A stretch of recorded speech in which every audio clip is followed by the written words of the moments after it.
Shalom, shalom, que le Dieu d'Abraham, d'Isaac et de Jacob vous bénisse abondamment. Comme j'avais promis par la grâce de Dieu que je devais passer les lives sur lesquels je parlerai sur le karma. Est-ce que c'est une vision chrétienne ou alors c'est juste une vision terrestre? Est-ce que cela est très important dans le monde spirituel? Est-ce que cela est très connu dans la Bible? Est-ce que cela est connu dans le monde ou dans les domaines de Dieu, d'Abraham, d'Isaac et de Jacob? C'est le prophète David Angel Sakissa.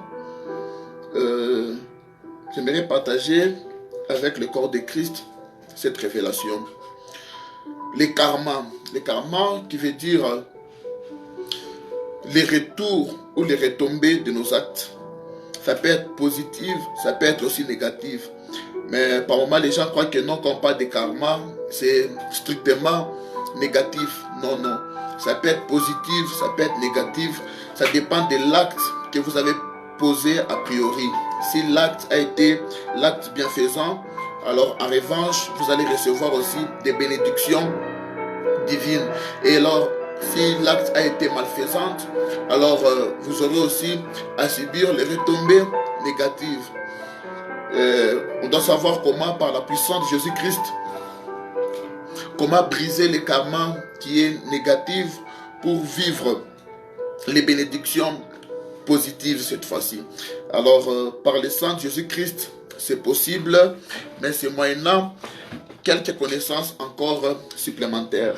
Alors, de ces faits, sans pour autant tarder, je bénis d'abord Dieu d'Abraham, d'Isaac et Jacob. Bénis ce live, que ce live contienne ta puissance, ta grâce, que mon frère, ma soeur, qui aurait à me suivre avant ou après, qu'il soit béni. Merci Créateur du monde visible et invisible. Que ta puissance ainsi que l'atmosphère des anges et des archanges remplissent ce lieu, remplissent ce live au nom de Jésus-Christ de Nazareth. Amen. Ok, tu n'as pas dit Amen? Amen. Tu n'as pas dit Amen? Amen. Alors, on doit devoir lire quelques versets de base, à savoir Proverbe 8, le verset 13e. Proverbe 8, verset 13e. Puis vous allez sauter pour lire 17 et jusqu'à 21. Lisez à haute voix, s'il vous plaît. Proverbe 8, verset 13, nous lisons au nom de Jésus. Amen. La crainte de l'Éternel, c'est la haine du mal. On dit la crainte de l'Éternel, c'est la haine du mal. L'arrogance et l'orgueil, la voie du mal. Et la bouche perverse, voilà ce que j'ai haï. Voilà ce que j'ai haï. 17 et 21. J'aime ceux qui m'aiment. Dieu dit, j'aime ceux qui m'aiment. Et ceux qui me cherchent me trouvent. Et ceux qui me cherchent me trouvent. Continuez. Avec moi, sans la richesse et la gloire. C'est 28. 17, 18, 19, 20, 21. Lisez le tout. J'aime ceux qui m'aiment. J'aime ceux qui m'aiment. Et ceux qui me cherchent me trouvent. Et ceux qui me cherchent me trouvent. Avec moi sont la richesse et la gloire. Avec moi sont la richesse et la gloire. Les biens durables et la justice. Les biens durables et la justice. Mon fruit est meilleur que l'or. Mon fruit est meilleur que l'or. Que l'or pur. Que l'or pur. Et mon produit est préférable à l'argent. Et mon produit est préférable à l'argent. Je marche dans les chemins de la justice. Je marche dans les chemins de la justice. Au milieu des sentiers de la droiture. Au milieu des sentiers de la droiture. Pour donner des biens à ceux qui m'aiment. Pour donner du bien à ceux qui m'aiment. Dieu est clair, il dit pour donner du bien à ceux qui m'aiment. Et pour remplir leurs trésors. Et pour remplir leurs trésors. Bon, on s'arrête par là. Je vais lire très vite les prophéties sur Éthiopie. C'est dans Ésaïe 18, versets 1, 2, 3, 4. Je lis très vite. Plutôt Ézéchiel 18. Je m'excuse. Ézéchiel 18. Ézéchiel 18. Ézéchiel 18. Donc, on récolte ce que l'on sème. Donc, le titre, il est intitulé On récolte ce que l'on sème. Vous pouvez voir. Ok. Ésaïe 18, versets 1, 2, 3, 4. La parole de l'Éternel m'a été adressée. Pourquoi dites-vous ces proverbes dans les territoires d'Israël? Ce sont les pères qui mangent des raisins verts, et ce sont les enfants ont mal aux dents. Aussi vrai que je suis vivant, déclare le Seigneur, l'Éternel, vous n'aurez plus l'occasion de dire ces proverbes en Israël. En effet, toutes les vies m'appartiennent. La vie du Fils m'appartient aussi bien que celui du Père. Celui qui pêche, c'est celui qui mourra. Dieu dit, celui qui pêche, c'est celui qui mourra. Je vais vite sauter pour lire les versets 31 et 34. Les versets 31 et 34. La Bible déclare, débarrassez-vous de toutes les transgressions que vous avez commises. Faites-vous un cœur nouveau et un esprit nouveau. Pourquoi deviez-vous mourir, communauté d'Israël? En effet, je ne prends pas plaisir à voir quelqu'un mourir, déclare le Seigneur éternel. Changez donc d'attitude et vivez. Amen. Amen. Il dit changez donc d'attitude et vivez. Ok, on va lire encore Proverbe 30, verset 19. Lisez-moi Proverbe 30, verset 19.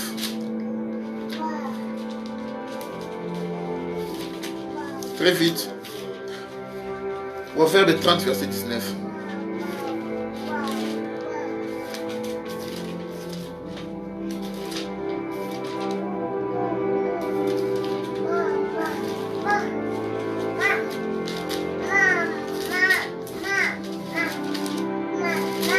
Vous y êtes, Proverbe.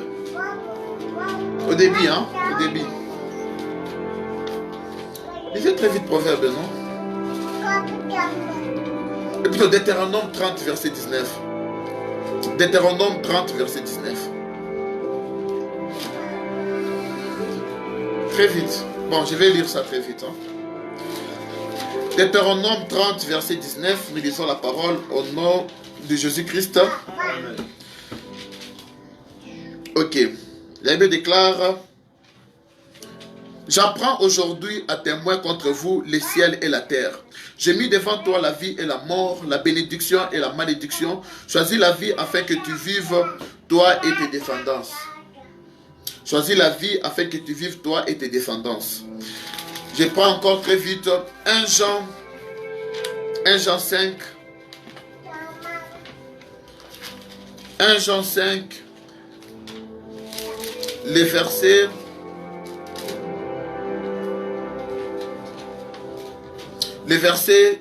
18. 1 Jean 5, les versets 18e. 1 Jean 5, les versets 18e. Trouvez ça très vite. Ok, vu que j'ai passé des temps, je vais aller très vite. On parle du karma. C'est qu'un homme aura semé, le moissonnera. Cela est déclaré dans le livre de Galates 6, verset 7. La Bible déclare, on ne se moque pas de Dieu. C'est qu'un homme moissonnera. Et c'est qu'un homme moissonne, il le sémera. C'est qu'un homme aura planté, il est. C'est que l'homme a sémé, il les récoltera. Donc on récolte ce que l'on sème. Alors, dans la vie, dans tous les deux camps, que ce soit dans le monde de Dieu ou dans le monde démonique, ce que l'homme a tendance à faire, il a tendance de revoir cela lui arriver aussi en revanche. C'est pourquoi vous allez voir, ce n'est pas nous qui avons péché aujourd'hui, mais nous sommes en train de payer certaines conséquences auxquelles nos ancêtres, ils ont à faire quoi? À s'aimer. Ce n'est pas nous qui en sommes les auteurs, mais c'est nous sommes là en train de faire quoi? De payer les conséquences de ces actes-là. Alors, pour vous dire quoi? C'est lui qui fait quelque chose que toi tu ne fais pas. Il aura toujours quelque chose que toi tu n'auras pas. C'est lui qui a tendance de... Donc celui qui travaille beaucoup, il a beaucoup de résultats. Il arrive par moment, les résultats ce n'est que le fruit du travail. Il arrive par moment, celui qui a une grande quantité de vases, va recevoir aussi une grande quantité de quoi? De liquide qui va contenir les récipients. Pourquoi? C'est qu'un homme a semé, l'homme a tendance à faire quoi? À récolter cela. C'est que l'homme a semé, a tendance à faire quoi? À récolter cela. C'est toujours comme ça dans tous les deux camps. Dans le monde du ténèbre, dans le monde de la lumière ou dans le monde ésotérique, celui qui fait beaucoup de sacrifices, il a les pouvoirs dépassant les autres qui ont fait moins de sacrifices. Le pouvoir est déterminé par rapport à la quantité de sacrifices que la personne a donné. Celui qui donne beaucoup, il reçoit beaucoup. Celui qui donne moins, en reçoit moins. Celui qui prie beaucoup, il a beaucoup de résultats. Celui qui invoque beaucoup, il a plus de résultats. Celui qui s'approche beaucoup trop de Dieu, Dieu s'approche aussi davantage de lui. Celui qui aime Dieu, Dieu l'aime aussi. Cela est déclaré dans Proverbe 8, verset 17.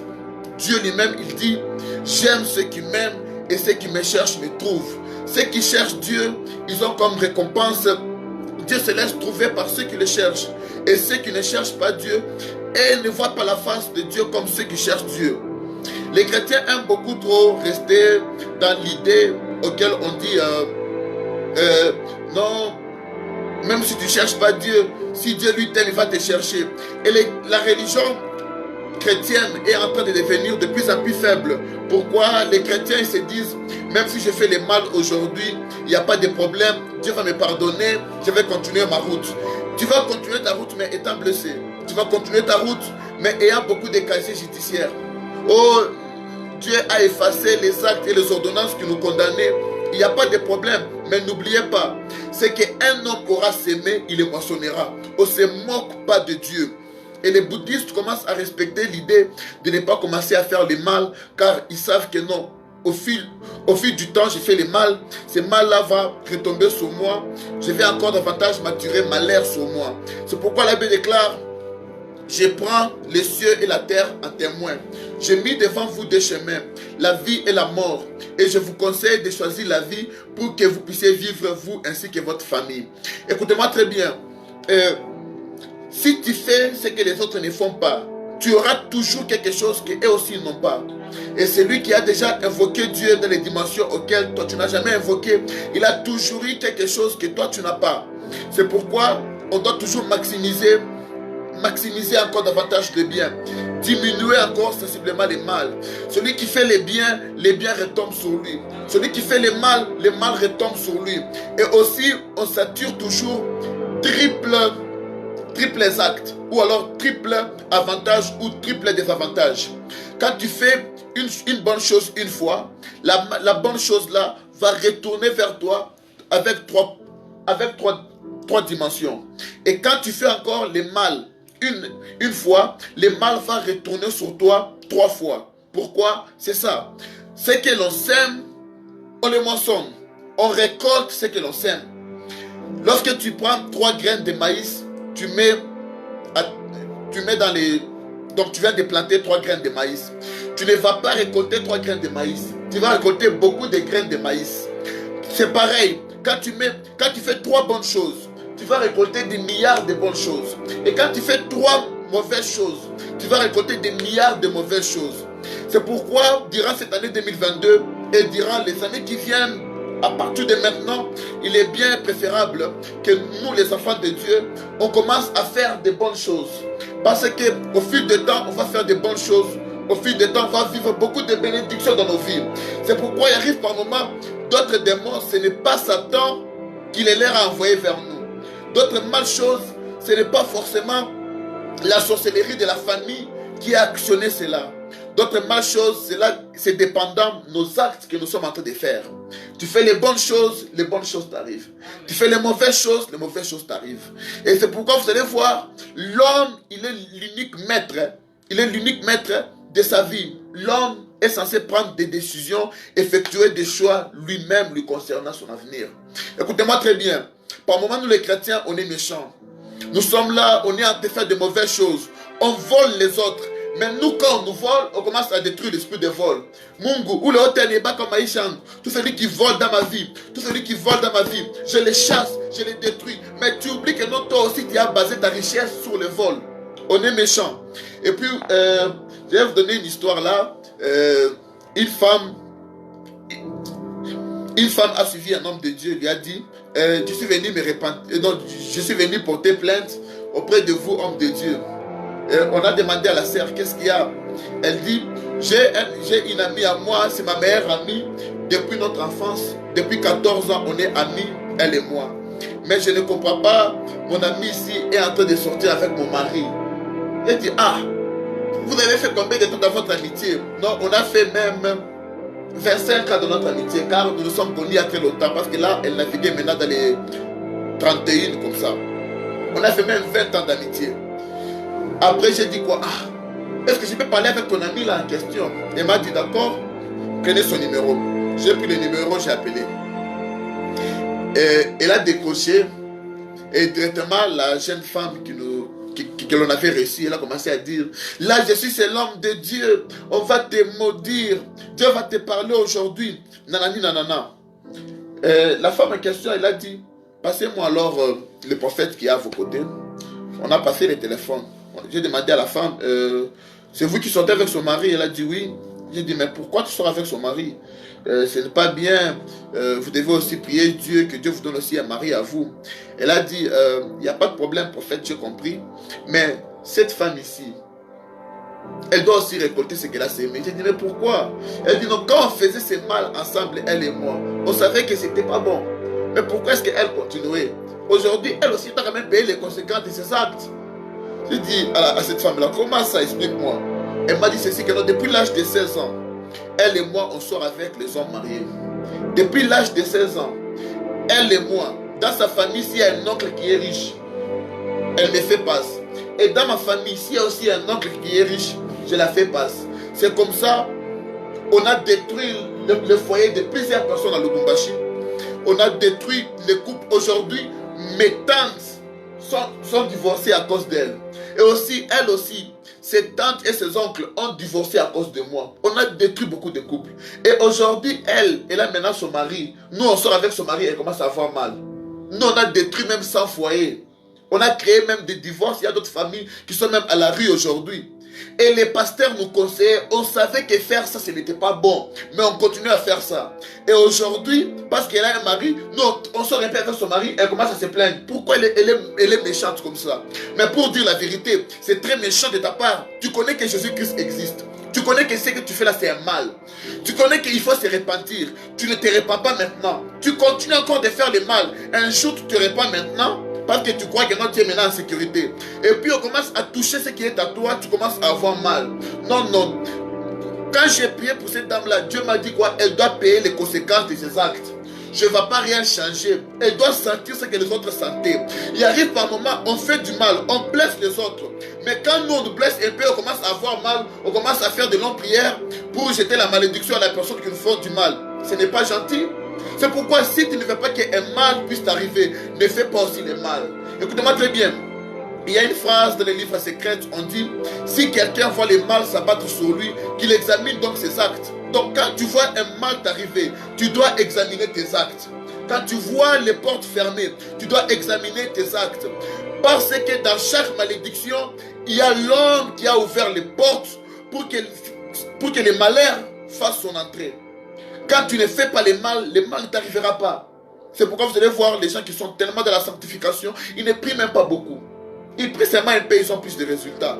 Pourquoi? La Bible déclare dans le livre de 1 Jean 5, verset 18, je paraphrase, nous savions que quiconque est né de Dieu ne pratique point les péchés et les malins ne les touchent point. Donc tout celui qui est né de Dieu, il ne pêche plus et le mal ne les touche plus. Mais quand tu pratiques le mal, c'est alors que tu as de récolter ce que tu as semé. Le karma existe. Ce qu'un homme aura semé, il le moissonnera. On ne se moque pas de Dieu. Tu peux être là, tu pêches, et puis Jésus-Christ, pardonne-moi, le sang de Jésus, il n'y a pas de problème. Le sang de Jésus-Christ te sanctifie, mais tu es en train de perdre la confiance dans le monde spirituel. Et quand le monde spirituel n'ont plus confiance en toi, ils vont te rejeter. C'est pourquoi vous allez voir des gens comme les Saül, ils ont perdu la confiance dans le monde spirituel. Et les anges de Dieu l'ont abandonné. Ils sont restés seuls. C'est pourquoi vous allez voir les gens comme les Judas, ils ont perdu la confiance de Dieu. Et puis c'est fini, ils sont partis se pendre. Parce que loin de Dieu, c'est la mort. Quand tu pêches, tu te relèves, te sanctifie, ne pêche plus. Mais quand tu retournes sur le péché, écoutez-moi très bien, dans Hébreu, la Bible nous fait comprendre qu'il y a donc plus de pardon pour les péchés volontaires. Dans Lévitique, on parle de plusieurs versets, on parle des péchés involontaires qui sont pardonnés. Mais les péchés volontaires, Dieu punit sévèrement. La Bible déclare dans le livre de Jacques, quiconque connaît faire le bien, mais ne le fait pas, il commet le péché. Donc quand tu connais faire le bien, il faut faire le bien. Au moins si tu es ignorant, qui ne connaît pas les 10 commandements aujourd'hui, nous tous nous connaissons. Mais on n'arrive pas à mettre les 10 commandements en pratique, mais on aime que la grâce de Dieu, les bénédictions de Dieu retombent sur nous. Vous allez voir un homme, il est marié, mais il sort avec des petites filles partout, sur les rues, dans les avenues, à l'université. Et puis lui, il ne veut pas que non, les hommes mariés puissent toucher à ses enfants filles. Non, non, les hommes mariés vont aussi toucher à tes enfants filles. Pourquoi? Ce que tu as semé, tu es censé les récolter. Lorsque on va vivre avec cette discipline, on va mener la vie chrétienne, on va mener la vie en tant que croyant, en tant que fils de Dieu, dans la clarté, dans la transparence, et puis on verra plus de bénédictions dans nos vies que de malédictions. Mais par moment, on est seulement méchant. On est seulement méchant. Un exemple, je vole le téléphone d'autrui. Je sais très bien que non, voler ce n'est pas bien. Voler c'est pas bon, n'est-ce pas ça? Je vole le téléphone d'autrui. Roy, donne-moi ton téléphone. Je vole le téléphone de Roy. Donnez-moi votre téléphone, ma grâce. Je suis en train de voler le téléphone d'autrui. Hein? Je vole le téléphone. Donnez-moi votre téléphone, je vole. Je vole aussi le téléphone de ma grâce. Donnez-moi votre sac à main. Je vole aussi son sac à main. Je vole aussi même la Bible d'autrui. Je vole des choses d'autrui. Moi là, je vole, il n'y a pas de problème. Je sais très bien que non, voler n'est pas bon. Voler, c'est pas bien. Je vole. Et puis, à la longue, j'abandonne, j'arrête de voler. Et puis un jour, on me vole le sac à main. Et puis je commence à pleurer. Est-ce qu'il faut pleurer? Est-ce qu'il faut pleurer? C'est la méchanceté, on est seulement méchant. Donc toi quand tu volais c'était bon. Mais quand on te vole toi, tu vas maintenant dire, le sang de Jésus, tout celui qui vole mes choses, je jette les faits, je jette les faits. C'est faux et archi faux. On ne se moque pas de Dieu. C'est qu'un homme aura semé, il le moissonnera. C'est pareil aussi avec les bonnes choses. Aujourd'hui je prends le téléphone, je te donne. Allez, je vous donne un téléphone. Allez, je prends aussi ça, je donne. Je partage, non? Je prends aussi ça, je donne. Oh, c'est ma Bible, je te donne. Et puis, même 10 ans plus tard, 5 ans plus tard, lorsque je vais aussi manquer, j'en aurai aussi besoin. Je vais tendre la main, on va aussi me donner. On me donne aussi. Le téléphone, on me donne aussi. On me donne aussi. Donc la vie, c'est comme ça, donnez-moi. La vie, c'est comme ça. C'est qu'un homme sème, il est moissonne. Tu fais les bonnes choses, les miracles vont t'arriver. Tu fais de mauvaises choses, les malédictions vont aussi t'arriver. Alors, nous sommes censés maximiser, multiplier les bonnes choses. Il arrive par moment, les prières ne résolvent rien. C'est les actes que la personne pose. Ça détermine le type de miracles qui vont le localiser. La Bible déclare, ma main n'est pas courte pour vous entendre et pour vous toucher. Mes oreilles ne sont pas bouchées pour vous entendre. Mais ce sont vos péchés qui mettent des limites entre vous et moi. Vous comprenez très bien. C'est pourquoi la parole déclare, la prière d'un pécheur est en horreur avec Dieu. Et il agrée des prières qui sont faites dans la droiture et dans la justice. Les karmas existent. Durant cette année 2022 et dans les décennies qui viennent, nous devons davantage maximiser les bonnes choses. Par moment, nous les chrétiens, on est méchants. On pratique de mauvaises choses. On est dans tous les péchés. On sort avec des maris d'autrui, des femmes d'autrui. On fait tout ce qui est mal. Mais au final, quand on a notre mari, on commence à faire des longues prières pour que notre mari ne puisse pas sortir. Non, non. C'est qu'un homme aura semé, il le moissonnera. La Bible déclare, on ne se moque pas de Dieu. Oh, le sang de Jésus, le sang de Jésus. Jésus-Christ n'est pas ton ami. Il est ton Seigneur. Il est mort à la croix pour les péchés. Et il ne veut pas que nous puissions commencer à faire des péchés. Et l'unique religion, vous allez voir même, je m'excuse, même des pasteurs qui sont sortis avec des fidèles en désordre, ce n'est que dans le christianisme. C'est pourquoi Dieu nous appelle maintenant à la pureté. Dieu nous appelle maintenant à la sanctification. Tes actes déterminent le nombre de miracles que tu auras. Ce que tu fais détermine ce que tu auras. Tu fais de mauvaises choses, même si tu pries, tu vas faire des prières hasardeuses qui ne produiront rien. Mais celui qui est de la pureté, il fait des courtes prières, mais il a plus de résultats. C'est là que Dieu nous attend. C'était juste une révélation sur les karmas que le Dieu d'Abraham, d'Isaac, d'Isaac et de Jacob bénisse abondamment. On acclame pas le Seigneur.